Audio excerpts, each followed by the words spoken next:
今日、お母さんの誕生日だったんだけど、久美子がそう言った瞬間、食卓の空気が止まった。ほんの数秒だった。けれど久美子には、その沈黙がとても長く感じられた。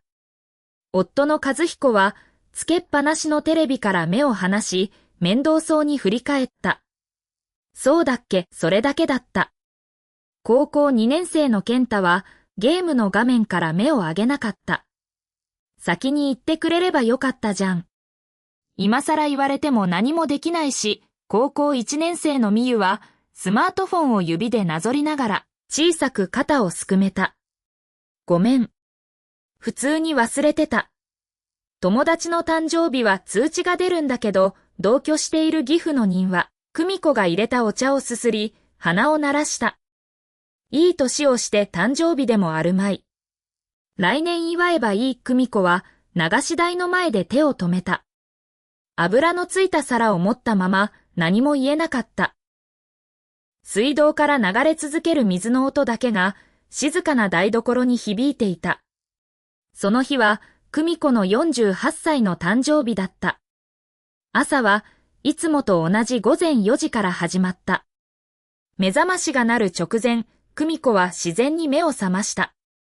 15年間、ほとんど同じ時間に起き続けたせいで、体がもう覚えていた。隣では和彦が大きないびきをかいていた。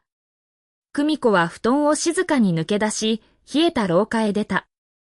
洗面所で顔を洗うと、鏡の中に疲れた女が映った。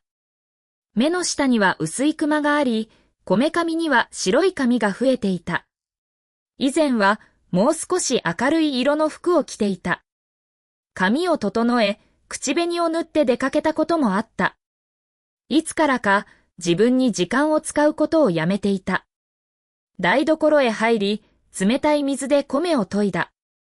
和彦の弁当には砂糖を少し多めに入れた卵焼き。健太の弁当には部活の後でも満足できるよう肉を多めに入れる。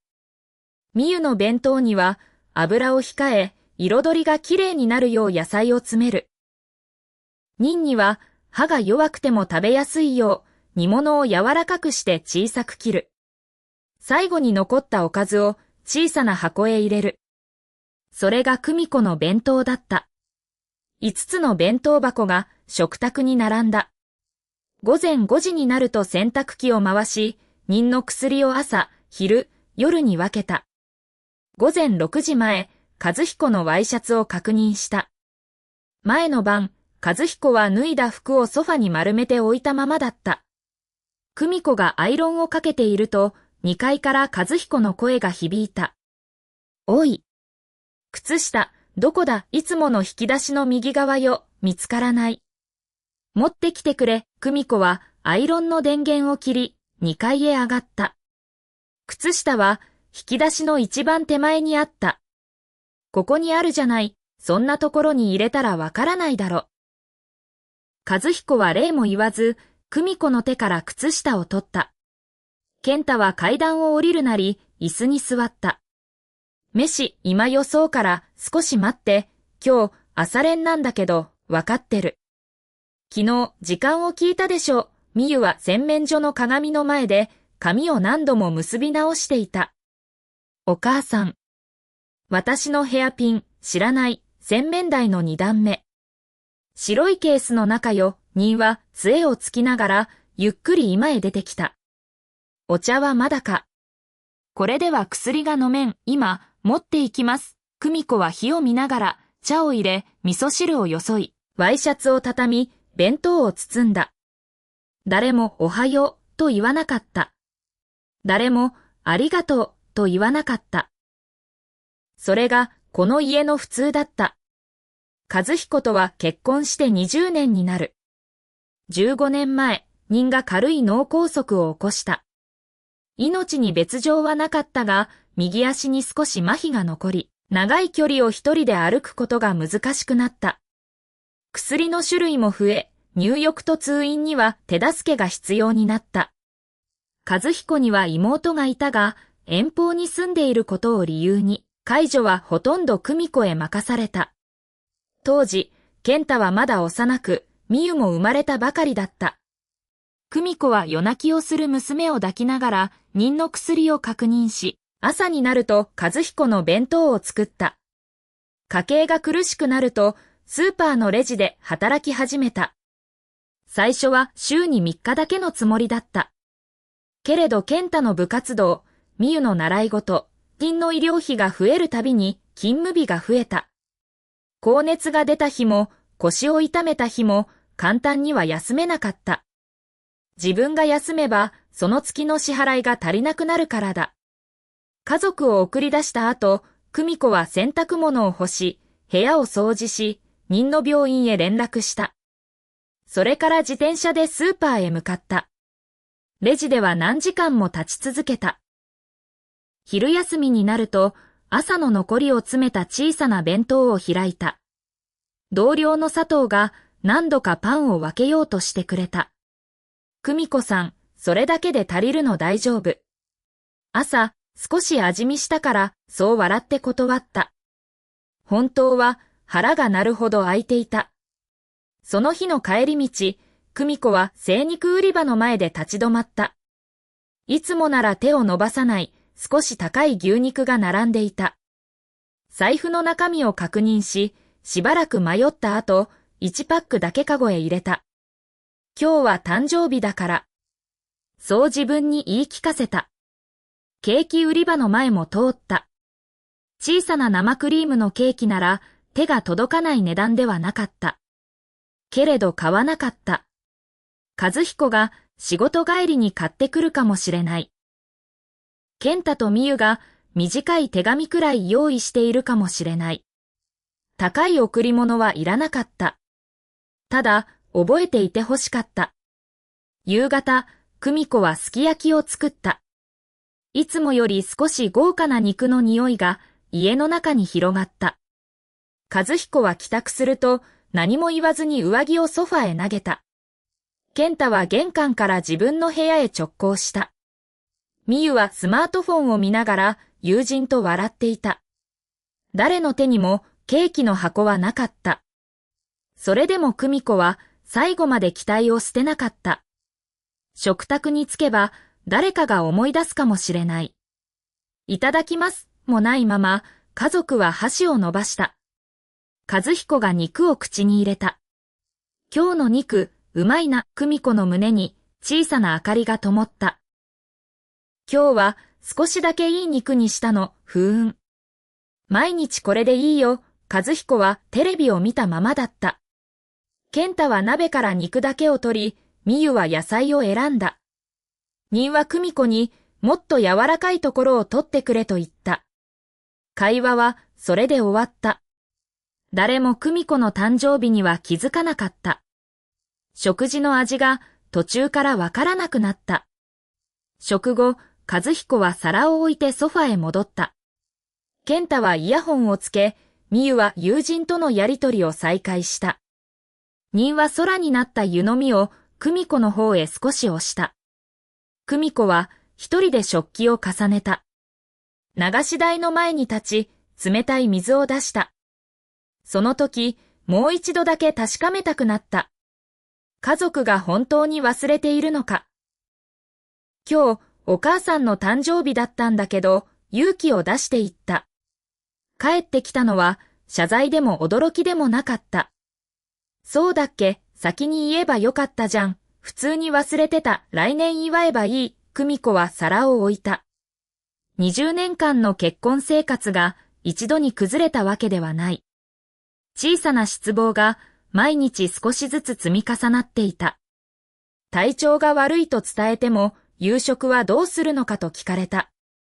結婚記念日を忘れられても、久美子が不機嫌になったと責められた。妊の介助で腰を痛めても、和彦は仕事の方が大変だと言った。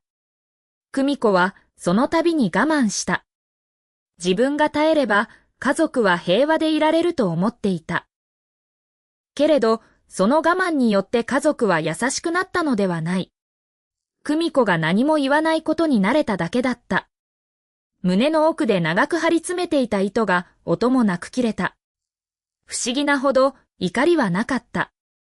涙も出なかった。久美子は水道を止め、家族を振り返った。そう。だから私、もう母親を辞めます。数秒の沈黙の後、健太が笑った。何それ。誕生日を忘れたくらいで、みゆも冗談だと思って口元を押さえた。には呆れたように首を振った。和彦は再びテレビへ目を戻した。疲れてるんだろ。今日は早く寝ろよ。久美子だけは笑わなかった。家族は知らなかった。久美子が数ヶ月前から少しずつ準備をしていたことを。前年の冬、久美子は台所で一度意識を失いかけた。朝から何も食べず、パートから帰ってすぐ夕食を作っていた時だった。壁に手をついて座り込んだ久美子を見て、和彦は最初にこう聞いた。飯、まだかかるのか。その夜、久美子は初めて自分が倒れた後のことを考えた。誰が妊の薬を出すのか。誰が健太の学校へ連絡するのか。誰がみゆの制服を整えるのか。そして誰が自分を病院へ連れて行くのか。最後の問いには答えがなかった。それから久美子は自治体の女性相談窓口へ行った。すぐに離婚を決めたわけではない。ただ、逃げ道が一つもないことが怖かった。自分名義の口座を作り、毎月のパート代の大半は生活費へ入れながら、追加で働いた日の手当と少額の賞与だけは緊急用として残した。同僚の佐藤にも、もしもの時に短期間だけ止めてもらえないかと相談した。佐藤は理由を詳しく聞かず、こう言ってくれた。必要になったらいつでも来なさい。それでも久美子は本当に家を出る決心まではつかなかった。子供たちを置いていくことが怖かった。妊の薬が気になった。和彦が困る姿を想像すると罪悪感が湧いた。誕生日の夜までは？翌日もその次の日も久美子はいつも通りに起きた。和彦はあの宣言を忘れていた。健太もみゆも母親の顔をまともに見なかった。久美子はその2日間で必要な連絡を終えた。スーパーには家庭の事情で勤務を一時的に減らしたいと申し出た。妊を担当するケアマネジャーには自分が今後、主な連絡先と夜間の介助者を続けられないことを伝えた。デイサービスが突然なくなるわけではない。ただ、通院の付き添い、朝夕の服薬、食事、入浴、夜中のトイレ介助については、家族で役割を決めなければならない。久美子は、妊の薬と病院の予定を家族運営ノートにわかりやすく書いた。子供たちの学校と緊急連絡先も記した。家を困らせるためではない。自分がいなくても命に関わることだけは止まらないようにするためだった。そして3日目の午前4時前、久美子は小さなバッグを持って玄関に立った。服は数枚しかなかった。自分のために買ったものがほとんどなかったからだ。靴を履く前、久美子は一度だけ家の中を見回した。和彦と過ごした20年。子供たちを抱いて歩いた廊下。妊のために手すりをつけた階段。楽しかった記憶も確かにあった。けれど今、この家に残れば、久美子はまた自分を消してしまう。冷蔵庫の扉に一冊のノートを貼った。表紙にはこう書かれていた。家族運営ノート久美子は音を立てずに玄関を出た。振り返らなかった。その朝、和彦が目を覚ましたのは午前6時半だった。いつもなら台所から包丁の音が聞こえる時間だ。味噌汁の匂いが2階まで上がり、久美子が遅れるわよ、と声をかける。だが、その日は静かだった。和彦は寝ぼけたまま階段を降りた。炊飯器は冷たいまま。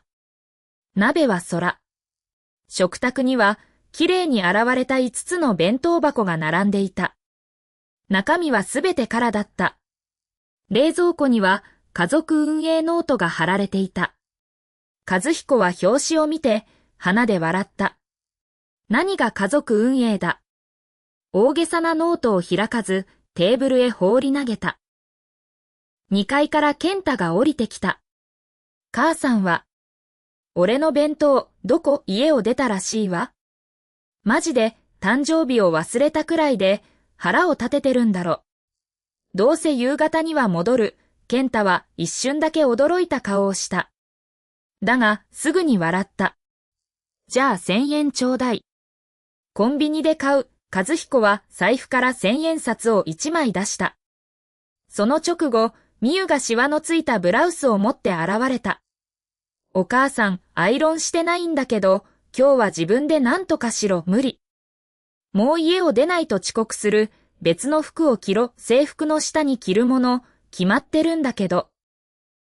みゆは不満そうにため息をつき、和彦へ手を差し出した。お弁当ないんでしょう。私にもお昼代。和彦はもう一枚1000円札を渡した。人は杖をつきながら今から出てきた。朝飯はまだか。薬が飲めん。今日は久美子がいないんだ。適当に食べてくれ。適当とはなんだ。わしは硬いものは食べられんぞ。和彦は戸棚を次々と開けた。茶葉の場所も鍋の場所もわからなかった。冷蔵庫には野菜、肉、豆腐が入っていた。材料はある。しかし何をどう組み合わせれば朝食になるのか、和彦にはわからなかった。棚の奥にインスタントラーメンを見つけた。鍋を探し、水を入れ、火をつけるだけで10分以上かかった。朝からこんなものを食べさせる気か。人が顔をしかめた。文句を言うなら自分で作ってくれ。できるならお前に頼まん。和彦はラーメンをかき込み、時計を見た。すでにいつも家を出る時間を大きく過ぎていた。ワイシャツにはアイロンがかかっていない。靴も磨かれていない。仕方なくそのまま上着を着た。親父。昼は冷蔵庫に何かあるから適当に食べてくれ。そう言い残し、和彦は駅へ走った。満員電車の中でも和彦は久美子を心配していなかった。腹が立っていた。自分は毎日働き、家族を養っている。久美子は家にいて家事をしているだけだ。その家事を放り出して家族へ迷惑をかけるなど無責任だ。夜にはきっと謝って帰ってくる。和彦は本気でそう思っていた。午後、会社の机で仕事をしているとスマートフォンが鳴った。画面には任を担当するケアマネジャーの名前が出ていた。和彦さんでしょうか。今後の介助について確認したいことがあります。何の話ですか？奥様から主な連絡先と夜間の介助者を続けられないと連絡がありました。デイサービスは予定通り利用できますが、通院、服薬、食事、入浴についてご家族で役割を決める必要があります。和彦は眉を潜めた。そんな話、聞いていません。奥様からはご家族にも伝えると伺っています。勝手なことをされても困るんですよ。電話の向こうの声は落ち着いていた。奥様が今まで担っていた部分は介護保険のサービスだけでは補えません。今日も忍さんの定期通院があります。どなたが付き添われますか？和彦の背中に冷たい汗が流れた。今日だったんですか？毎月第2水曜日です。これまでは奥様が必ず付き添っていました。和彦は任の通院日を一度も覚えたことがなかった。薬の名前も知らない。どの病院へ行くのかさえ正確にはわからなかった。今日はどうしても仕事があるので、それでしたら予約の変更をお願いします。病院の番号はわかりますか？後で確認します。和彦は電話を切った。仕事を続けようとしたが、画面の文字が頭に入らなかった。夕方までには久美子が戻る。そう考えて何度もスマートフォンを見た。着信はなかった。午後6時、和彦はいつもより早く会社を出た。家へ着くと玄関は暗かった。台所の明かりもついていない。換気扇から夕食の匂いが流れてくることもなかった。久美子。いるんだろ、大きな声で呼んだが、返事はなかった。今では人がソファに横になっていた。食卓には朝のラーメンの丼が置かれたままだった。親父。昼、何を食べた、何も食べていない。台所に行っても何がどこにあるかわからん。薬は出してもらっていない。薬は朝、昼、夜に分けられた袋のまま置かれていた。袋には大きな字で時間が書いてあった。それでも人は久美子が水と一緒に手渡す生活に慣れきっていた。和彦は苛立った。自分の薬くらい少しは覚えてくれよ、お前は知っているのか。人に言い返され、和彦は黙った。流し台には前夜のすき焼きの皿と朝の丼が残っていた。洗濯機の中には濡れた洗濯物が入ったままだった。まだ一日も経っていない。それなのに家の中は急に冷たく落ち着かない場所になっていた。和彦は久美子へ電話をかけた。呼び出し音が続いた。何度かけても出ない。メッセージを送っても既読にならなかった。その時初めて和彦の胸に小さな不安が生まれた。本当に戻ってこないのではないか。午後7時を過ぎた頃、健太が帰宅した。飯、まだ暗い居間を見て足を止めた。母さん、まだ帰ってないの。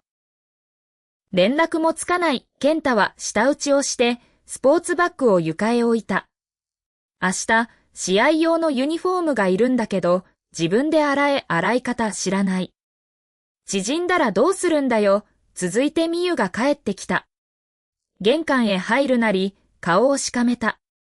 家の中、変な匂いがする。ゴミ、捨ててないでしょう。気づいたなら、お前が捨てろ。どうして私が。お腹すいた。今日の夕飯は、和彦は声を荒らげた。少しは状況を考えろ。母親がいないんだぞ。みゆはすぐに言い返した。お父さんが怒らせたんでしょう。どうにかしてよ。和彦は言葉に詰まった。結局、夕食は宅配のピザになった。4人分で5000円を超えた。和彦は会計画面を見て眉を潜めた。届いたピザを4人は無言で食べた。温かいはずなのに少しも落ち着かなかった。食後、誰も箱を片付けなかった。人は薬を待ち、健太はゲームを始め、みゆはソファで動画を見た。和彦もしばらく動かなかった。全員が誰かが片付けると思っていた。やがて人が咳き込み、胸を押さえた。夜の薬はどれだ。和彦は薬の袋を持ち上げた。夜と書いてあるものを飲めばいいんだろ。水をくれ。自分で取れないのか。足が痛い。和彦は不満を隠せないまま水を持ってきた。久美子なら時間になる前に薬と水を用意していた。人が言わなくても体調を見ていた。その事実に和彦はまだ感謝できなかった。ただ、久美子がいないせいで自分が困っていると思った。食卓の端に家族運営ノートがあった。和彦はため息をつきながら手に取った。どうせ自分がどれだけ大変か書いたんだろう。表紙を開くと、最初のページには一日の流れが細かく書かれていた。午前4時、起床。米を研ぎ、5つの弁当を作る。午前5時、洗濯。午前6時、朝食と服薬。午前7時、家族を送り出す。午前8時、掃除と人の着替え。午前9時半、パートへ出勤。帰宅後、買い物、夕食、洗濯物の取り込み、入浴介助、翌日の準備。最後にはこう書かれていた。自分が体調を崩した場合は、無理をせず、家族に頼むことその一文だけ、何度も消して書き直した跡があった。和彦は次のページをめくった。健太の弁当。肉を多めにする。ピーマンは細かく刻めば食べる。卵焼きは少し甘くする。部活のユニフォームは洗濯機へ入れる前に泥を落とす。みゆの服。肌が弱いので刺激の少ない洗剤を使う。ブラウスは低い温度でアイロンをかける。昼食は油を控え、彩りを意識する。妊の薬。朝食後、昼食後、夕食後。水曜日は通院。入浴前に浴室を温める。立ち上がるときは急がせない。家族の好みと予定が細かい字で埋め尽くされていた。健太が横から覗いた。気持ち悪いくらい細かいな、みゆも言った。こういうのを置いていくから余計に面倒なんだよ、妊は。昔の女はもっと働いたとつぶやいた。和彦はノートを閉じた。こんなものがなくても家事くらいできる。明日からそれぞれ自分のことは自分でやれ、家族はうなずいた。自分たちだけで十分に暮らせるとまだ信じていた。翌朝、和彦は昨日着たワイシャツの匂いを嗅ぎ、顔をしかめた。仕方なく自分で洗濯機を回した。洗剤の量がわからず、容器を大きく傾けた。白いワイシャツ、健太の泥のついた服、みゆの色落ちしやすいブラウスを全部一緒に入れた。洗濯なんてボタンを押すだけじゃないか。1時間後、洗濯機から出てきたワイシャツは薄い青に染まっていた。みゆのブラウスにも色が移っていた。最悪。これ気に入ってたのに文句を言うなら自分で洗え。お父さんが勝手にやったんでしょう。健太が階段を降りてきた。うるさい。それより今日の弁当はあるわけないだろ。コンビニで買え。また1000円ちょうだい。昨日も渡しただろ。昼と飲み物でなくなった。みゆも手を出した。私も必要。和彦は財布の中を見た。たった2日で普段より多くの現金が消えていた。食事を買い、飲み物を買い、洗剤を買い直す。久美子が毎日どれだけ細かく節約していたのか。和彦はまだ気づかず、ただ苛立ちを強めた。全部あいつのせいだ。久美子へ電話をかけた。やはり出ない。和彦は留守番電話へ怒りに任せて言葉を残した。いい加減にしろ。家族に迷惑をかけるな。お前一人では何もできないだろ。金がなくなる前にさっさと帰ってこい。電話を切った後、和彦は家族カードを手に取った。久美子に渡していたカードだった。これをやめれば帰ってくるカード会社へ連絡し、利用を停止した。母さん、お父さんのお金でどこかに泊まってるんじゃないの。みゆが言った。そうだろうな。使えなくなれば今夜には謝って戻る。和彦は自信を取り戻したようにソファへ座った。父親が金を握っている以上、久美子は逆らえない。それがこの家の絶対的なルールだと思っていた。一方、その頃久美子は佐藤の家の空き部屋にいた。佐藤は久美子が玄関に立った時も何があったのか問い詰めなかった。寒かったでしょう。まず、お風呂に入りなさい。その一言を聞いた瞬間、久美子は泣きそうになった。家を出てから初めて自分の体を心配する言葉をかけられたからだ。風呂から上がると、食卓には温かい雑炊が置かれていた。食べられるだけでいいから、久美子は一口食べた。優しい味だった。誰かが自分のために作った食事を食べるのは何年ぶりだろうと思った。ご迷惑をかけて、すみません、迷惑なら最初から来なさいなんて言わないわ。佐藤はそれ以上聞かなかった。久美子は用意された布団へ入った。部屋は静かだった。和彦のいびきも、人が呼ぶ声も、健太が階段を走る音も聞こえない。自由になったはずなのに、胸が落ち着かなかった。今頃人は薬を飲めただろうか。健太は弁当がないと怒っているだろう。みゆは、シワのついた服を着て学校へ行ったかもしれない。久美子は何度も起き上がり、携帯電話を手に取った。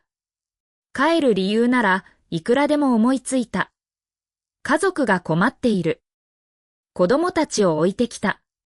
妻として、母として無責任ではないか。けれど、戻らない理由は一つだけだった。あの家に戻れば、久美子はまた何も感じない人間になってしまう。携帯電話が震えた。和彦からのメッセージだった。カードは止めた。今すぐ帰って謝るなら、家に入れてやる。久美子は画面をじっと見つめた。心配しているとは書かれていなかった。無事なのかとも、どこで寝ているのかとも書かれていない。帰って謝れ。和彦にとって、久美子は家を出た被害者ではなく、仕事を放り出した使用人なのだ。久美子は家族カードを一度も使っていなかった。手元には自分名義の口座があった。毎月のパート代の大半は家計へ入れてきたが、追加で働いた日の手当と、年に一度の小さな賞与だけは、緊急用として残していた。残高は18万円ほどだった。十分ではない。長く暮らせる金額ではなかった。それでも、自分の人生を始めるための最初の足場にはなった。久美子は、和彦からのメッセージを閉じた。指先は震えていた。それでも、着信拒否の設定を押した。私は、もう戻らない。声に出すと、胸の奥が少しだけ軽くなった。同じ頃、和彦は時計を見ていた。カードを止めてから数時間が過ぎた。そろそろ電話が来るはずだ。そう思っていた。だが鳴ったのは、久美子からの電話ではなかった。任のケアマネジャーからだった。明日の朝、今後の支援について伺ってもよろしいでしょうか。そんなに急がなくても、妻は戻ります。戻るかどうかではなく、忍さんの安全について決める必要があります。デイサービスがあるんでしょう。利用日は週に2日です。それ以外の食事と服薬、夜間の介助はご家族でお願いします。必要なら追加の訪問介護も検討できますが、契約と調整に時間がかかります。和彦は顔をしかめた。今すぐ来てもらうことはできないんですか。空き状況と忍さんの状態を確認してからになります。金を払えばすぐに誰かが久美子の代わりになる。和彦はそう思っていた。だが、介護は宅配の食事を注文するようにはいかなかった。翌朝、ケアマネジャーが家へ来た。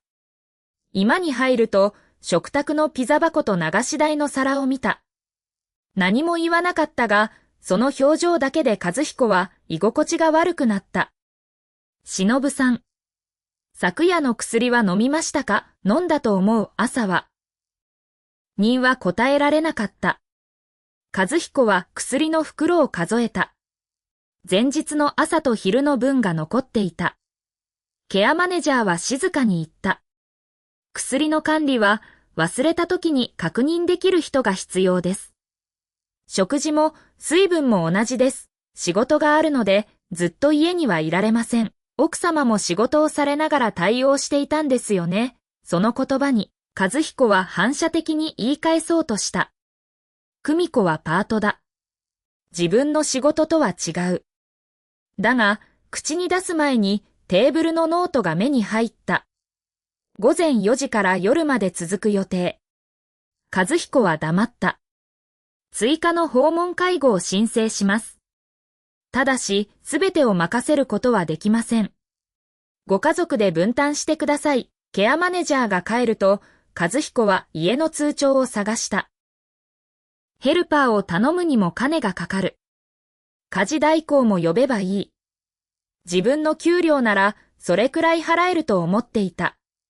久美子がいつも家計簿を入れていた引き出しを開けた。一番大きな銀行の通帳を取り出し、残高を見た。3万円ほどしかなかった。なんだ、これ、和彦は何度も数字を見直した。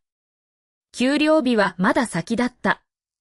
しかも数日後には、住宅ローンと保険料で2万8000円が引き落とされる。自由に使える金はほとんど残っていなかった。過去の記録をめくると、毎月会社から給料が振り込まれていた。その直後に住宅ローン、自動車ローン、保険料、光熱費が引かれている。人の医療費と介護用品。健太の部活動費と遠征費。みゆの通信費と学校の費用。そこへ、和彦のクレジットカードの請求が重なっていた。毎週末のゴルフ。後輩へおごった飲食代。高価な時計の分割払い。必要以上に買ったスーツと革靴。和彦は、それらを家族のための付き合いだと思っていた。家計へどれほど負担をかけているか考えたことがなかった。さらに奥から古い大学ノートが出てきた。久美子の家計簿だった。1円単位まで細かく記録されていた。食費、学校費、医療費、洗剤や紙製品。和彦が忘れていた冠婚葬祭の費用まですべて書かれていた。月の最後には赤い字があった。不足分、久美子のパート代から補填、それは一度ではなかった。毎月のように続いていた。久美子の口座も見つかった。スーパーから振り込まれた給料の大半は、その日のうちに家計へ移されていた。自分の服や化粧品を買った記録はほとんどない。何年も同じ靴を履き、髪は自分で切り、昼は家族の弁当の残りを食べていた。和彦は床へ座り込んだ。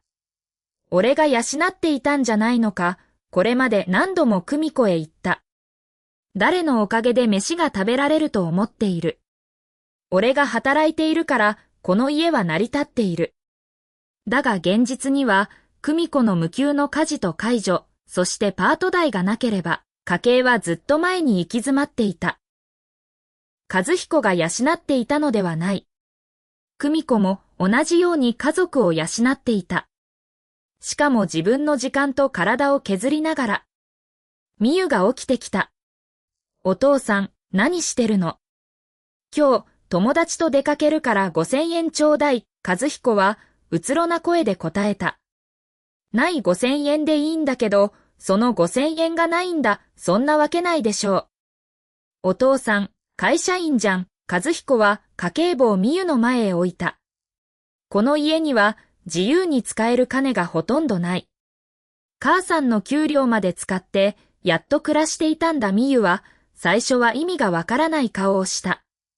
やがて何度も書かれた久美子の名前を見つめた。お母さん、自分のお金全部家に入れてたの。和彦は答えなかった。答えなくてもわかった。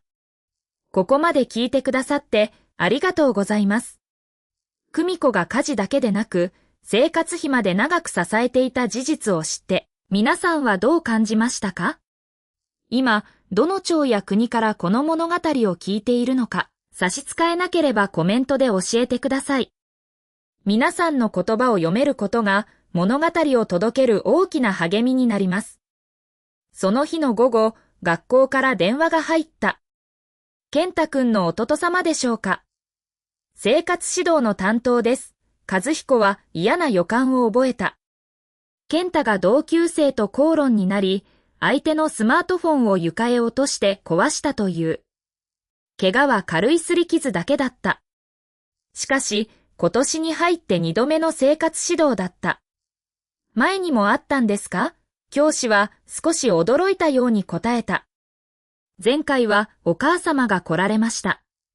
健太くんと何度も話し合うと約束され、相手のご家庭にも丁寧に謝罪されました。和彦は全く知らなかった。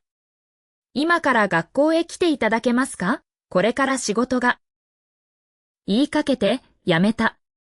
以前なら、久美子が言った。和彦は会社へ連絡し、急遽休みを取った。学校の指導室には、教師と健太、相手の生徒とその母親がいた。壊れたスマートフォンが机の上に置かれていた。和彦は深く頭を下げた。この度は、息子が申し訳ありませんでした。相手の母親は、冷たい声で言った。前回もお母様から同じ言葉を聞きました。お母様は泣きながら何度も謝ってくださいました。でも、弟様はご存じなかったんですね。和彦は顔を上げられなかった。久美子は自分が会社で偉そうに働いている間、息子の問題で他人へ頭を下げていた。教師は健太へ3日間の自宅謹慎を告げた。学校を出た後、健太は不満そうに言った。なんでお父さんが来るんだよ。母さんならこんなに大げさにしなかった。和彦は立ち止まった。怒鳴りかけたが声を抑えた。母さんが大げさにしなかったんじゃない。健太が振り返った。お前の代わりに何度も頭を下げていたんだ。俺にも言わず、一人で片付けていた。頼んでないし、頼まなくても親だから守ったんだ。お前はその人に弁当がないと怒鳴った。健太の顔から少しずつ強気な表情が消えた。俺、知らなかった。俺もだ。和彦はその言葉を口にした自分が情けなかった。家へ戻ると、美優が台所の床へ座っていた。目が赤かった。どうした？今日、お昼を食べられなかった。昨日もらった金は、飲み物と菓子に使ってしまった。友人たちが弁当を広げる中、美優は食堂へ行く金がなかった。友人に貸してもらえばよかった。けれど、母親が家を出たことを知られたくなかった。お母さんが忙しくて、お弁当がなかったって言った美優は小さな声で続けた。友達の誕生日には何週間も前からプレゼントを選ぶのに。お母さんの誕生日、何も考えてなかった。和彦は返す言葉を見つけられなかった。冷蔵庫には食材が残っていた。久美子が家を出る前に買ったものだ。和彦はノートを開き、簡単なうどんの作り方を探した。出汁を薄める量も、念のために麺を柔らかくする時間も書かれていた。和彦は初めてノートの通りに料理をした。味は薄すぎた。ネギは大きく切りすぎた。それでも4人は黙って食べた。人が箸を止めた。久美子さんのうどんはもっと柔らかかった。和彦は怒鳴らなかった。そうだな、それだけ答えた。久美子がいなくなって5日目の朝、和彦は物音で目を覚ました。居間へ行くと、人が床に倒れていた。立ち上がってトイレへ行こうとしたところ、足に力が入らなかったらしい。親父。聞こえるか人は目を開けたが、返事が遅かった。額には汗が滲んでいた。和彦はすぐに救急へ電話をかけた。救急隊員が到着すると、食事と薬について質問された。最後に、きちんと食事をとったのはいつですか？昨日の夜、うどんを少し。水分は、和彦は答えられなかった。薬の袋を確認すると、朝と昼の分が何度か残っていた。飲ませたつもりでも、人がテーブルへ置いたままにしていた日があった。病院で検査を受けた結果、骨折はなかった。ただし、脱水と血圧の乱れが重なり、しばらく点滴と経過観察が必要だと言われた。医師は和彦へ落ち着いた口調で説明した。ご高齢ですから、食事と水分、服薬が少し乱れただけでも体調を崩します。今後、誰が確認するのかを決めてください。妻が急に家を出てしまって、私一人では事情はわかりません。ただ、奥様一人に戻せば解決する問題ではありません。家族と介護サービスで続けられる仕組みを作る必要があります。和彦は何も言えなかった。医師は久美子を責めなかった。和彦だけを責めたわけでもない。それでも、最後の言葉は胸へ深く刺さった。奥様一人に戻せば解決する問題ではない。和彦は、久美子を連れ戻し、以前と同じ生活へ戻すことしか考えていなかった。病室へ入ると、妊は点滴を受けながら横になっていた。顔色は少し戻っていた。親父。すまなかった。妊は目を開けた。久美子さんは来ていないのか、連絡が取れない。妊は天井を見つめたまま、しばらく黙った。わしは、あの人に来年祝えばいいと言った。声が震えた。毎朝、薬を出してもらった。風呂にも入れてもらった。夜中に何度起こしても嫌な顔をせず来てくれた。それなのに、わしは一度も、久美子さんの誕生日を覚えようとしなかった。和彦は椅子に座った。俺も同じだ。わしらは、あの人が何も言わないから、平気だと思っていたんだな。和彦は、ゆっくりうなずいた。病院の廊下で、会社のスマートフォンが何度も震えた。上司からの連絡だった。その日、和彦は重要な会議に出る予定だった。朝の混乱で連絡を入れることを忘れていた。和彦は慌てて電話をかけた。申し訳ありません。父が救急搬送されまして、上司はしばらく黙った後に言った。家族の事情なら仕方がない。ただ、会議が始まる前に一本連絡を入れることはできただろう。資料も君のパソコンにしか入っていなかった。すみません。今週だけで遅刻と急な欠勤が続いている。しばらく担当を外す。引き継ぎを優先してくれ。電話が切れた。和彦は冷たい廊下のベンチへ座った。仕事だけしていれば家族の中で一番価値がある。自分が稼いでいるから家は成り立っている。そう信じていた。けれど、毎朝起こされ、服を用意され、食事を出され、家庭の問題を久美子が裏で処理していたからこそ、和彦は仕事だけを見ていられた。その土台がなくなった瞬間、仕事さえまともに回せなくなった。数日後、妊は退院した。自宅へ戻る前に、短期のリハビリ施設へ移ることになった。ケアマネジャーが年金と介護保険の範囲で利用できる場所を探した。施設に入れるなんてかわいそうだ。最初、和彦は抵抗した。するとケアマネジャーは言った。かわいそうかどうかではなく、安全に生活できるかを考えましょう。ご本人にもできることを増やしてもらう必要があります。妊も静かにうなずいた。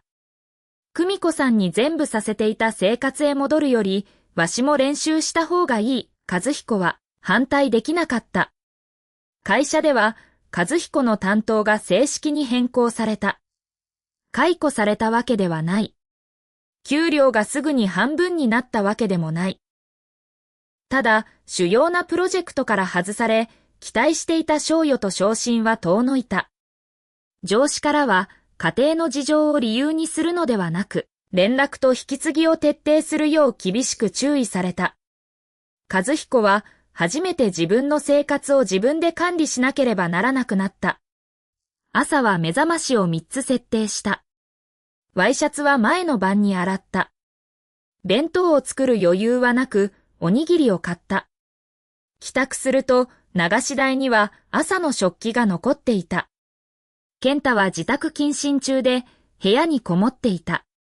みゆは学校から帰っても何をすればいいのかわからず、スマートフォンを見ていた。お前たちも手伝え、和彦が言うと、健太は扉越しに答えた。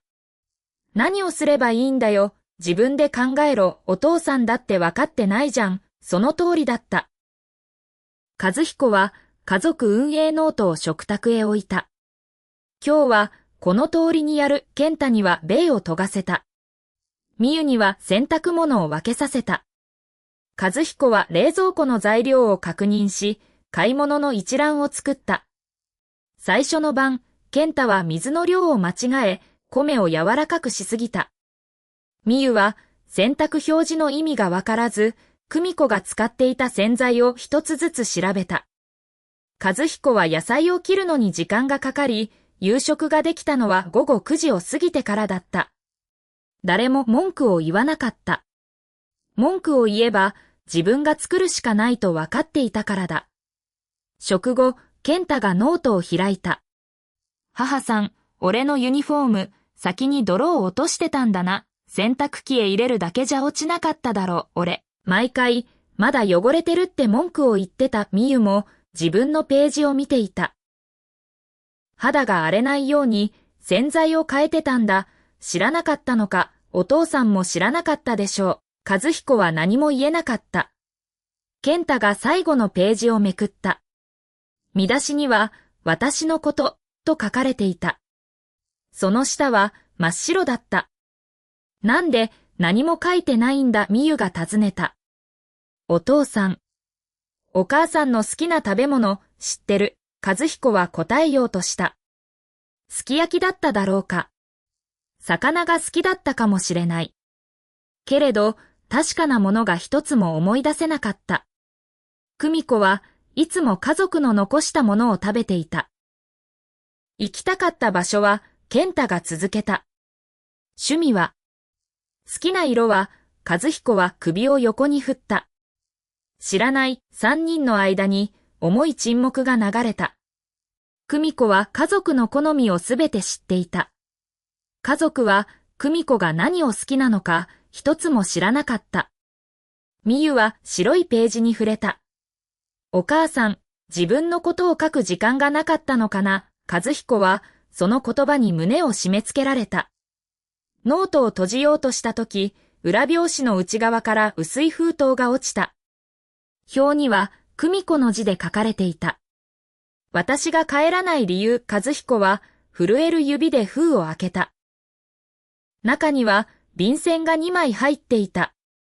和彦は子供たちの前で読み始めた。今日は私の48歳の誕生日でした。声が詰まった。健太とみゆは黙って聞いた。誰か一人でも覚えていてくれたら、もう少し頑張れると思っていました。高い贈り物が欲しかったわけではありません。おめでとうと言ってもらって一緒に笑いたかっただけです。みゆの目から涙が落ちた。でも誰も私を見ていませんでした。私はこの家で妻でも母でもなく家を動かすための役目になっていました。和彦は一度便箋を下ろした。呼吸を整え続きを読んだ。みんなが困ることは分かっています。それでも私はもう自分を消してまでみんなを支えることができません。私は家ではありません。私は一人の人間です。健太が両手で顔を覆った。しばらく探さないでください。安全な場所にいます。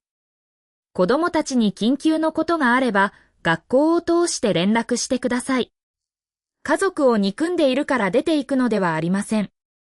このままでは私は自分自身を憎むようになるから出ていきます。手紙はそこで終わっていた。誰も大声で泣かなかった。ただ、長い間誰も動けなかった。健太が小さな声で言った。母さん、俺たちを困らせるために出て行ったんじゃなかったんだ。みゆは白いページを見つめていた。お母さんのこと、知りたいって一度も聞かなかった。和彦は便箋を両手で持ったままうつむいた。自分が久美子の心を壊した。そういえば簡単だった。本当は毎日の小さな無関心が少しずつ久美子を削っていた。和彦だけではない。家族全員が久美子の優しさを無料で永遠に続くものだと思っていた。翌日、和彦は久美子が働いていたスーパーへ行った。店長は家庭の事情について何も知らないと言った。久美子さんは勤務を減らしていますが、連絡先や住所をお伝えすることはできません。和彦が食い下がろうとしたとき、佐藤が現れた。少しこちらへ来てください。バックヤードの隅で佐藤は和彦をまっすぐ見た。久美子さんは無事です。和彦は頭を下げた。居場所を教えてください。謝りたいんです。本人が望んでいません。住所は教えません。一度だけでいいんです。佐藤の表情が厳しくなった。あなたは、久美子さんの靴を見たことがありますか？和彦は顔を上げた。5年近く同じスニーカーを履いていました。底が薄くなって、雨の日には靴下まで濡れていた。新しいものを買えばいいと言ったら、息子さんの遠征費があるからって笑ったんです。和彦の胸に鋭い痛みが走った。自分は毎年のように仕事用の革靴を買い替えていた。昼休みに何を食べていたか知っていますか？和彦は首を横に振った。家族の弁当を作った残りです。野菜の端や小さく切れた卵焼き。私たちがパンを分けても家にはお金がないから十分ですって断っていた佐藤の声は怒りよりも悲しみに近かった。高熱があった日も息子さんの部活代が必要だからってレジに立っていました。ご主人は立派な会社員だと聞いていたのに、どうして久美子さんだけがあんなにボロボロだったんですか？和彦は答えられなかった。私に謝っても意味はありません、佐藤は言った。本当に変わったなら、久美子さんがいなくても家族を立て直してください。久美子さんをずれ戻して、また全部をさせるための謝罪なら、合わせることはできません。和彦は深く頭を下げた。わかりました。その言葉を口にするしかなかった。家へ戻った和彦は、夜遅くまで手紙を読み返した。謝りたい。ただ、その謝罪さえ、自分が楽になるためではないかと思った。久美子に許してもらえば、罪悪感が軽くなる。家へ戻ってもらえば、生活が楽になる。それでは何も変わっていない。それでも声を聞きたかった。和彦は家の固定電話から久美子の携帯へ電話をかけた。自分の番号は拒否されていたが、固定電話ならつながるかもしれない。何度か呼び出し音が鳴った。はい、久美子の声だった。和彦は息を止めた。久美子。俺だ、電話の向こうが静かになった。切られると思った。和彦は焦って言葉を続けた。頼む。帰ってきてくれ。親父は倒れて施設へ行くことになった。健太は学校で問題を起こした。みゆも食事を作れない。俺も仕事で担当を外された。家の中がめちゃくちゃなんだ言い終えた後、自分が何を話したのかに気づいた。久美子はしばらく何も言わなかった。やがて小さく息を吐いた。それが私に帰ってきてほしい理由なのね。違う。そうじゃない。あなたたちが必要としているのは私じゃない。ご飯を作って、掃除をして、介助をして、問題を片付ける人でしょう。手紙を読んだ。俺たちが悪かった。お前がどれだけ傷ついていたか、やっとわかった。本当にわかったの。久美子の声は怒っていなかった。だからこそ、和彦には苦しかった。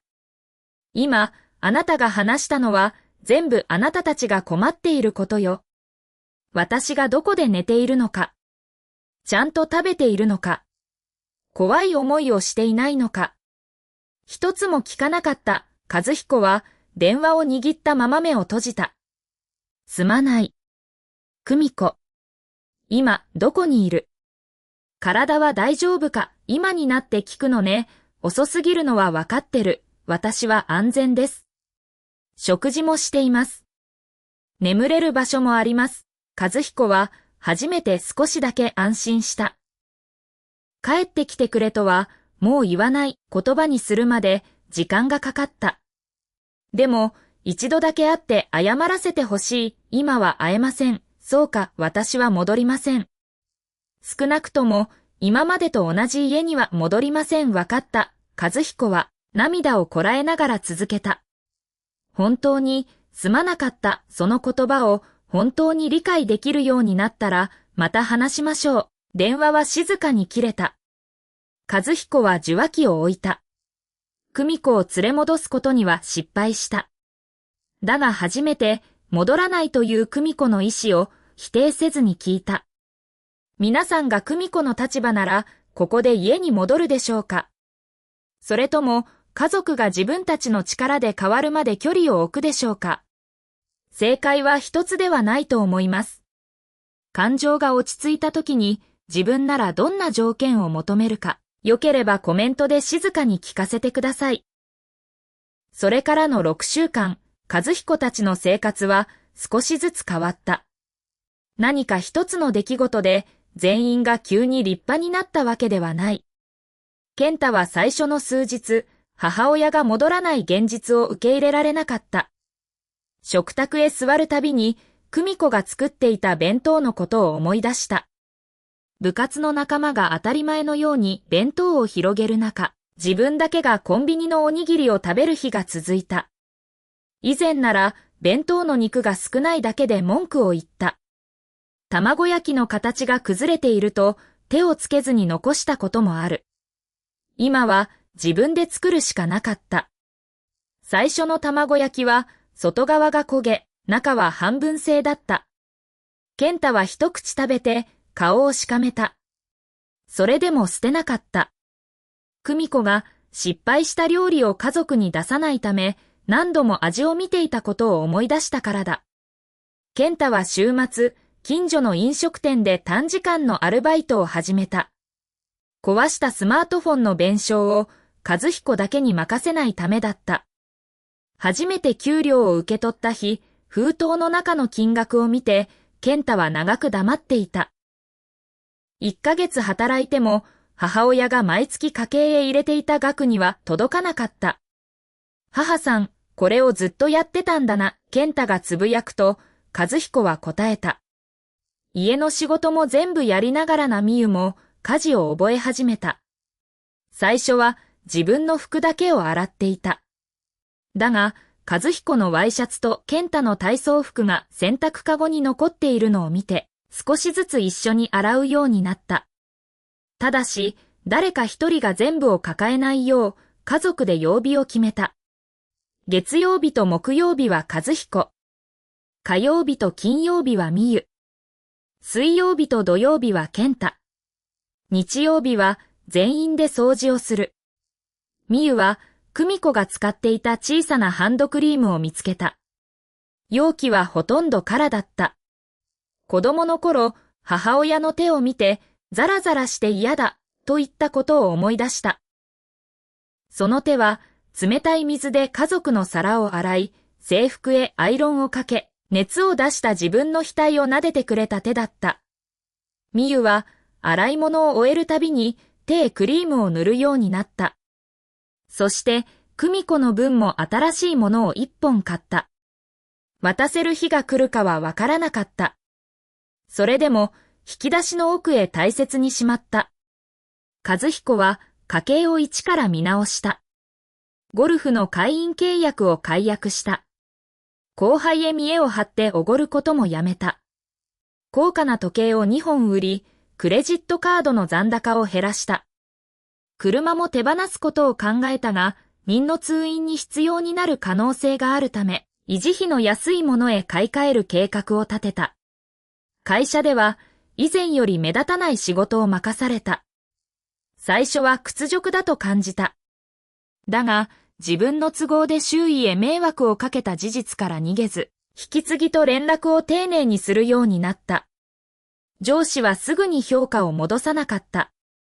それでも和彦は以前のように自分だけが家族を支えているとは言わなくなった。任は短期のリハビリ施設でできることを増やす練習をした。薬の袋を自分で確認する。ベッドの横に水を置く。歩行器を使い職員を呼ぶ前にまず自分で体を起こしてみる。久美子がいた頃、任は何でも呼べば済むと思っていた。施設では職員が手伝いながらもできることは本人に任せた。久美子さんはわしを甘やかしていたんじゃない、面会に来た和彦へ任が言った。わしが怒るから仕方なく先回りしていたんだ。自分でやろうとする機会までわしが捨てていた任は以前より少し時間をかけながら自分で湯飲みを持ち上げた。退院したらできることは自分でやる。和彦はうなずいた。俺も手伝う。でも誰か一人に全部は任せない。その言葉を言えるようになるまで和彦には長い時間がかかった。一方、久美子は佐藤の家に2週間ほど世話になった後、自治体の女性相談窓口を通して家具付きの小さな部屋を借りた。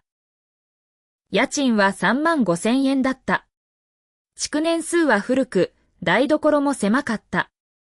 風呂とトイレはついていたが、冬の朝は窓から冷たい空気が入った。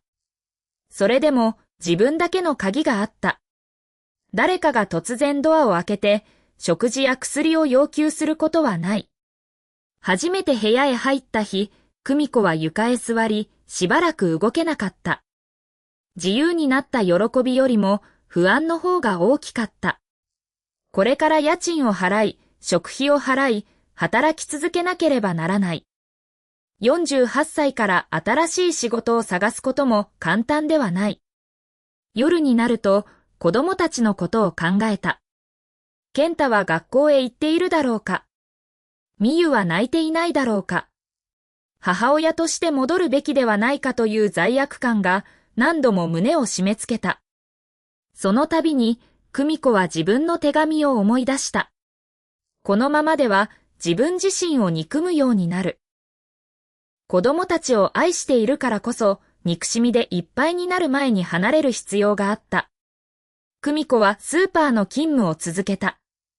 勤務日を減らした分生活は苦しくなった。安い食材を選び、光熱費を抑えた。ただ、自分の食事を家族の残りで済ませることはやめた。ある晩、自分のためだけに鮭を焼いた。小さな切り身だった。味噌汁とご飯を並べ、誰にも急かされず、ゆっくり食べた。食事の途中で涙が出た。悲しいからではなかった。自分が何を食べたいか考え、それを自分のために作ったことが、久美子には信じられないほど嬉しかった。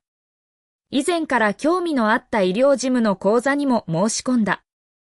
銀の通院に付き添った時、受付の職員が不安そうな患者へ、わかりやすく説明している姿を何度も見ていた。人を支える仕事は嫌いではなかった。ただ、家族のために無償で消耗するのではなく、自分で選び、仕事として続けたいと思った。講座の教材を開くと、聞き慣れない言葉が並んでいた。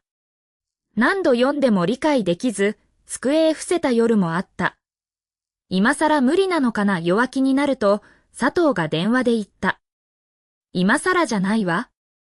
今からでしょう。久美子はもう一度教材を開いた。学校を通した連絡手段は残していた。健太と美優に何かあれば、担任から連絡を受けられるようにした。家を出て3週間ほど経った頃、久美子は2人へ短いメッセージを送った。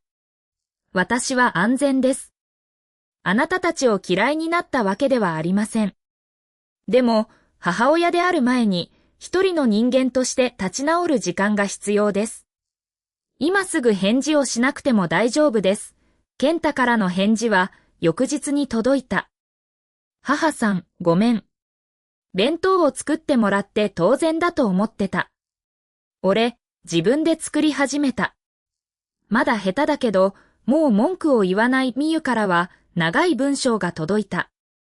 お母さんの好きな食べ物も好きな色も知らなくてごめんなさい。今すぐ許してほしいとは言わない。いつか教えてもらえるなら、ちゃんと聞きたい。久美子は、すぐには返事をかけなかった。画面を見ながら泣いた。子供たちへの愛情はなくなっていなかった。ただ、愛情だけで以前の関係へ戻れば、同じことが繰り返される。その夜、久美子は短く返した。手紙をありがとう。今は、それぞれが自分の生活を整えましょう。落ち着いたら会いましょう。和彦へは連絡しなかった。和彦も何度も電話をかけることはやめた。代わりに久美子宛ての手紙を書いた。最初の手紙には謝罪よりも言い訳が多かった。仕事が忙しかった。家事は久美子が得意だと思っていた。感謝を言わなくても伝わっていると思った。書き終えた後、和彦はその手紙を破った。どの言葉も自分を守るためのものだった。2通目には、家計簿を見たこと、学校で健太の問題を知ったこと、人が倒れたことを書いた。だが、また久美子が必要だという話になっていた。それも送らなかった。3通目で、和彦はようやく自分がしたことだけを書いた。誕生日を忘れた。体調を気にしなかった。家事と介助を仕事として認めなかった。久美子の給料を家計へ入れさせながら自分が養っていると言った。子供の問題も父親の介護もすべて押し付けた。最後にこう書いた。許してほしいとは書きません。戻ってほしいとも書きません。あなたが安全に自分の人生を生きられることを願っています。和彦はその手紙だけを学校経由で久美子へ渡した。返事はなかった。それでも和彦は返事を求めなかった。さらに数週間が過ぎた。久美子から一通の封筒が届いた。中には離婚について話し合いたいという手紙が入っていた。和彦は封筒を長く見つめた。以前の自分なら怒っただろう。家族を捨てるのか。勝手なことを言うな。そう言って久美子を責めただろう。だが今は拒む言葉が出なかった。久美子を20年間縛り付け、さらに戻れという権利が自分にあるとは思えなかった。久美子は市の法律相談を利用し、和彦も専門家に相談した。離婚届だけを渡して終わるのではなく、住宅ローン、預金、保険、生活費を整理した。家にはローンが残っていた。和彦が住み続け、支払いも引き受けることになった。久美子には共有財産の中から正当な分を支払うため、時計と車の売却代金、預金を含めて分割の計画を立てた。健太はもうすぐ卒業を迎える年齢だった。美優は高校を卒業するまで、今の家と学校に残りたいと希望した。久美子はその希望を尊重した。子供たちと会うことについては、急いで結論を出さず、互いに落ち着いた状態で少しずつ進めることにした。任は施設での生活を続けながら、可能なら将来、介護付きの住まいへ移ることを考えた。久美子さんにまた世話をさせることだけはしない任自身がそう希望した。話し合いが進み、最後に一度だけ家族全員で会うことになった。場所は駅近くの静かなカフェだった。日曜日の午後、和彦は健太と美優を連れ、施設から外出許可を得た任と一緒に店へ向かった。全員、いつもより早く到着した。誰も落ち着かなかった。健太は何度も手のひらをズボンで拭いた。美優は、カバンの中の小さな包みを確認した。以前買ったハンドクリームだった。任は車椅子の上で何度も深呼吸をした。店の奥の席に一人の女性が座っていた。久美子だった。髪は肩のあたりで整えられ、薄く化粧をしていた。明るい色の服を着ていた。派手ではない。ただ、家にいた頃より顔を上げていた。目の下のクマが少し薄くなり、表情に静かな力があった。和彦たちはしばらく立ち止まった。自分たちが知っていた久美子とは別人のように見えた。けれど本当は別人になったのではない。家族が見ようとしなかった久美子がそこにいた。久しぶり、久美子が言った。和彦は席の前へ進み、深く頭を下げた。本当にすまなかった以前のように、人前で大げさに床へ膝をつくことはしなかった。謝罪を見せ物にするのではなく、久美子の顔を見て自分の言葉で伝えようとした。誕生日を忘れたことだけじゃない。20年間お前がしてくれたことを仕事としても愛情としても認めなかった。家計へお前の給料を入れさせながら、俺が養っていると言った。親父の介護も子供のことも全部お前に任せた。すまなかった、久美子は黙って聞いていた。和彦は続けた。戻ってほしいとは言わない。許してほしいとも言えない。ただ、俺たちのために自分の人生を使ってくれたことへありがとうと伝えたい。健太も立ち上がった。母さん。俺、弁当も洗濯も学校のこともやってもらって当然だと思ってた。母さんが相手の家へ謝りに行ってたことも知らなかった。声が震えた。俺、壊したスマートフォンの弁償を自分のアルバイト代から払ってる。全部はまだ無理だけど逃げない。母さんに戻って片付けてほしいとは言わない。本当にごめん。みゆはカバンから小さな包みを出した。これ、お母さんに渡したくて、久美子が受け取ると、中にはハンドクリームが入っていた。お母さんの手をザラザラして嫌だって言ったこと、ずっと覚えてる。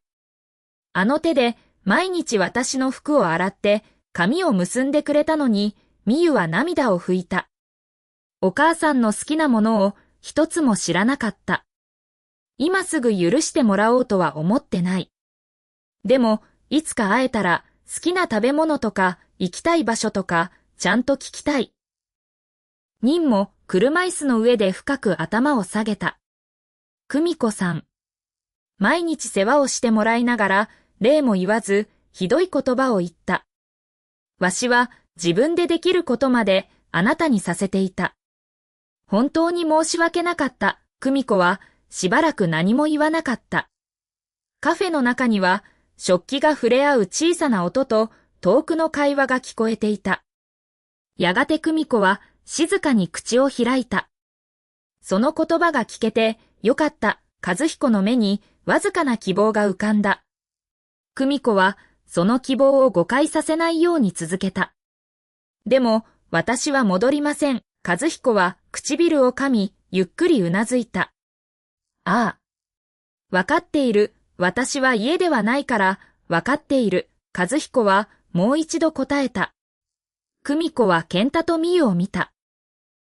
あなたたちを捨てたいわけではないの。二人は顔を上げた。でも、何でもしてあげる母親には戻れない。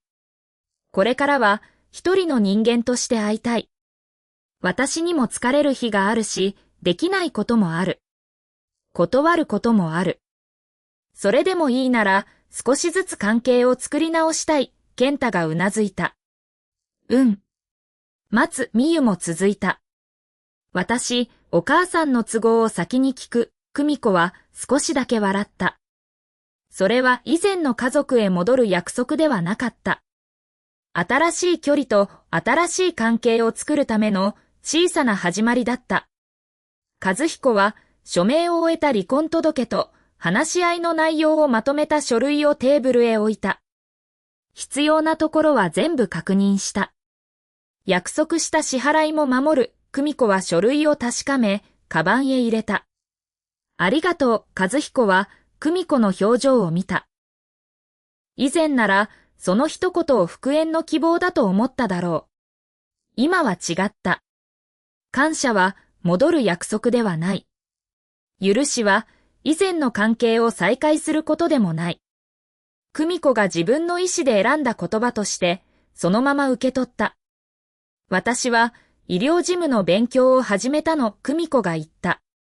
覚えることが多くて大変だけど毎日が楽しい。和彦は初めて久美子の夢について質問した。どうして医療事務を選んだんだ。忍さんの通院に付き添っていたとき、受付の人が不安そうな患者さんへ丁寧に説明していたのを何度も見たの。私も人を支えるなら、今度は自分で選んだ仕事として支えたいと思った。任が目を伏せた。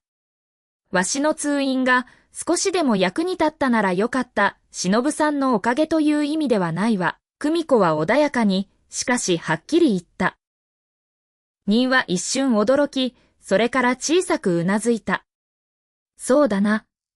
すまん久美子は、以前なら相手を傷つけないよう曖昧に笑っていただろう。今は自分の気持ちを静かに伝えることができた。和彦はその変化を見ていた。応援している、ありがとう、話し合いが終わると、久美子は立ち上がった。美優が抱きしめてもいいかと尋ねた。久美子は少し考えてから両腕を開いた。美優は強く抱きつかなかった。久美子が苦しくないよう、そっと腕を回した。健太も照れたように頭を下げた。また、連絡してもいい、まずはメッセージを送って。返事が遅い日もあるから。わかった、久美子は店の出口へ向かった。誰も引き止めなかった。和彦たちは、その背中が見えなくなるまで静かに見送った。失った時間は戻らない。謝ったからといって傷が消えるわけでもない。それでも相手の決断を受け入れ、自分たちの生活を自分たちで背負うことが今できる最初の償いだった。カフェでの話し合いから数日後、離婚届は正式に提出された。役所の窓口で手続きを終えた久美子は、建物を出たところで足を止めた。20年続いた結婚が紙一枚で消えたとは思わなかった。楽しかった日も苦しかった日も子供たちが生まれた日のこともすべてが自分の人生の一部として残っている。ただその人生をこれからも同じ形で続ける義務はなくなった。久美子は空を見上げ深く息を吸った。悲しみはあった。けれど後悔はなかった。和彦は約束した財産の支払いを始めた。最初の振り込みを終えた後、確認のためだけに短い連絡を送った。本日、取り決めた金額を振り込みました。確認をお願いします。久美子が確認したと返すと、それ以上の言葉は送らなかった。以前の和彦なら、感謝してほしい、努力を認めてほしいと書いただろう。今は、約束を守ることを謝罪の代わりに見せつけようとはしなかった。健太と美優も母親との距離を急いで縮めようとはしなかった。健太は1週間に一度だけ自分で作った弁当の写真を送った。美優は返事を求めず学校であった出来事を短く書いた。久美子は疲れている日は翌日に返した。返事をしない日もあった。二人は催促しなかった。それは小さなことだったが、久美子には大きな変化だった。以前は家族から呼ばれれば、どれほど疲れていてもすぐに動いた。今は自分の体調と予定を確かめてから答えることができる。任からは施設の職員を通して一通の手紙が届いた。震える字で毎日一つ自分でできることを増やしていると書かれていた。最後にはこうあった。久美子さんに会いたいとは書きません。あなたが会っても良いと思う日まで待ちます。わしも自分のことを自分でできる人間になりたいです。久美子はその手紙をすぐには開き直せなかった。任への怒りは簡単に消えなかった。それでも相手が待つことを覚えた事実だけは受け取った。医療事務の勉強も続いた。試験の前夜、久美子は不安でほとんど眠れなかった。家族のためではなく、自分のために挑戦する試験だったからこそ、失敗することが怖かった。会場へ向かう電車の中で、久美子は手を握りしめた。48歳からでは遅い。何度も心に浮かんだ言葉を静かに打ち消した。遅いのではない。今日が自分に残された人生で一番早い日なのだ。その言葉を胸に、久美子は試験会場の扉を開けた。1年後。冬の朝、和彦は午前5時に目を覚ました。以前なら、久美子が何度も声をかけるまで起きなかった。今は自分で目覚ましを止め、静かに台所へ向かう。米を研ぎ、炊飯器のスイッチを入れた。最初の頃は水の量を間違えた。今では3人分なら迷わず炊ける。少し遅れて、健太が降りてきた。おはようおはよう、短い挨拶だった。それでも、以前の家にはなかった言葉だった。健太は冷蔵庫から卵を出し、自分の弁当を作り始めた。卵焼きの形は少し崩れていた。1年前なら、久美子が作ったものに形が悪いと文句を言ったかもしれない。今は自分で作ったものを大切に弁当箱へ入れた。みゆも起きてきた。洗濯物を色と素材で分け、洗濯機を回した。今日、私が夕飯の日だよね、そうだ。遅くなるなら、先に連絡してくれ、わかった。誰かが命令し、誰か一人が黙って従う生活ではなくなっていた。予定を確認し、できない日は相談し、失敗したら次に直す。当たり前のことだった。けれど、その当たり前を作るまでに、家族は大きなものを失った。任は介護付きの住まいへ移っていた。歩行器を使えば、短い距離は自分で歩けるようになった。薬も職員と一緒に確認し、自分で口へ運ぶ。和彦が面会へ行くと、任は毎回、久美子の近況を聞きたがった。ただし、会わせてほしいとは言わなかった。久美子さんが会いたいと思った時でいい、そう言えるようになっていた。家族運営ノートは、食卓の引き出しに大切にしまわれていた。久美子を連れ戻すための道具ではない。自分たちが二度と同じ過ちを繰り返さないための記録だった。和彦はノートを開くたびに白いページを見る。その空白を勝手に埋めようとはしなかった。久美子が何を好きなのかは、久美子自身から聞かなければならない。相手を知るとは、決めつけることではなく、聞き、待ち、断られたら受け入れることだと分かったからだ。久美子は49歳の誕生日を迎えていた。医療事務の資格を取り、小さなクリニックで正社員として働き始めていた。最初は受付の流れを覚えるだけで精一杯だった。保険証の確認を間違えそうになり、先輩に助けてもらった日もある。聞き慣れない言葉を帰宅後に何度もノートへ書いた。以前なら失敗をすると自分には価値がないと思った。今はわからないことをわからないと言える。助けてもらったら素直に礼を言える。同僚からも久美子さんは説明が丁寧で安心すると言われるようになった。誕生日の日、仕事を終えると同僚たちが小さなカードを渡してくれた。久美子さん、お誕生日おめでとうカードには一人ずつ短い言葉が書かれていた。いつも患者さんに優しい。困った時に話を聞いてくれてありがとう。一緒に働けて嬉しい。久美子は何度も読み返した。